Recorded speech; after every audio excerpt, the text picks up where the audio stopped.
Now, if you were to read a history book about the British Empire, you might expect it to begin maybe in the 16th century, when the great Elizabethan explorers Francis Drake and Walter Raleigh sailed to the New World. Or maybe the 17th century, when the first emigrants left these shores to found colonies in America and the West Indies. But this series is called Timelines, and we believe in taking the long view. We think nothing of traveling 1,000 years in a mere hour. And so I'm going on a journey that goes a lot further back than you might expect.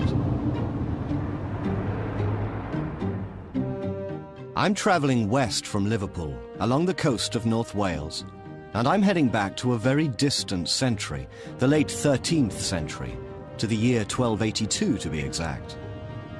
That was when an English king, Edward I, sent an army along this route I'm traveling now.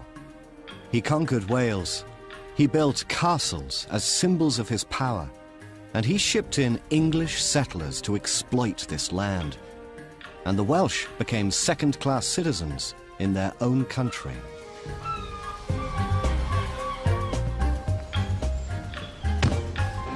Now, obviously, what happened here can't really be considered a part of the British Empire story. These events took place 4 centuries before Britain even existed. England and Scotland were separate nations back then.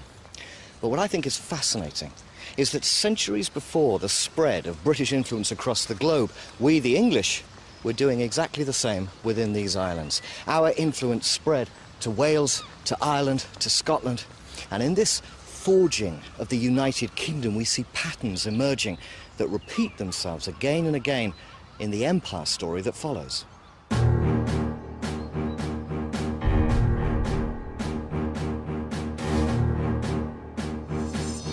And so the story of England's empire begins with a king, Edward Longshanks, the first Norman king to see himself as English, to speak English in everyday conversation.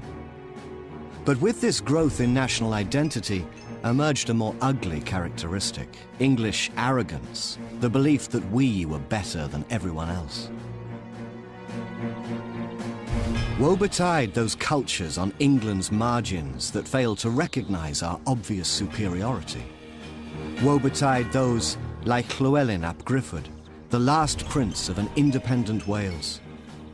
Edward demanded his allegiance. When Llywelyn withheld that allegiance, Edward sent in his armies.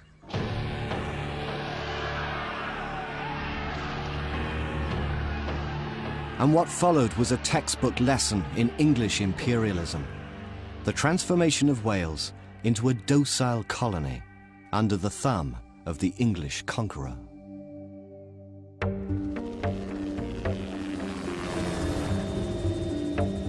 All along the coastline of northwest Wales they stand, Edward's castles, proud symbols of English military might.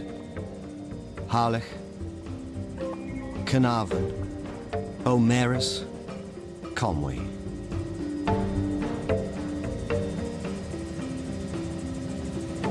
What interests me isn't so much the castles as the towns that surround them.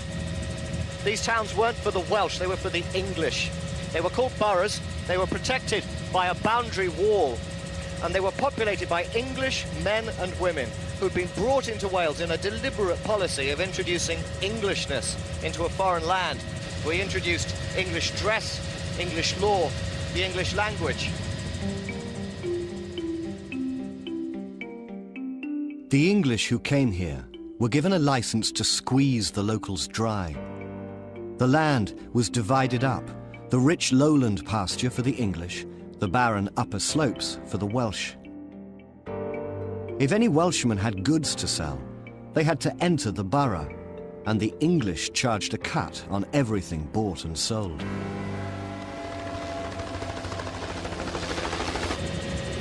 Now what I'm offering here is basically just a model of how empires sometimes work.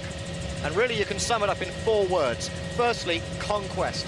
The fact that, yes, of course, behind every imperial adventure, there's the threat of force. Secondly, colonization, the movement of our people into distant lands. Thirdly, commerce, trade, the desire for profit. And fourthly, civilization, the belief that our way of life is better. When I look down there, I don't just see Wales. I see India, Africa, the West Indies. There in that castle is the history of the British Empire.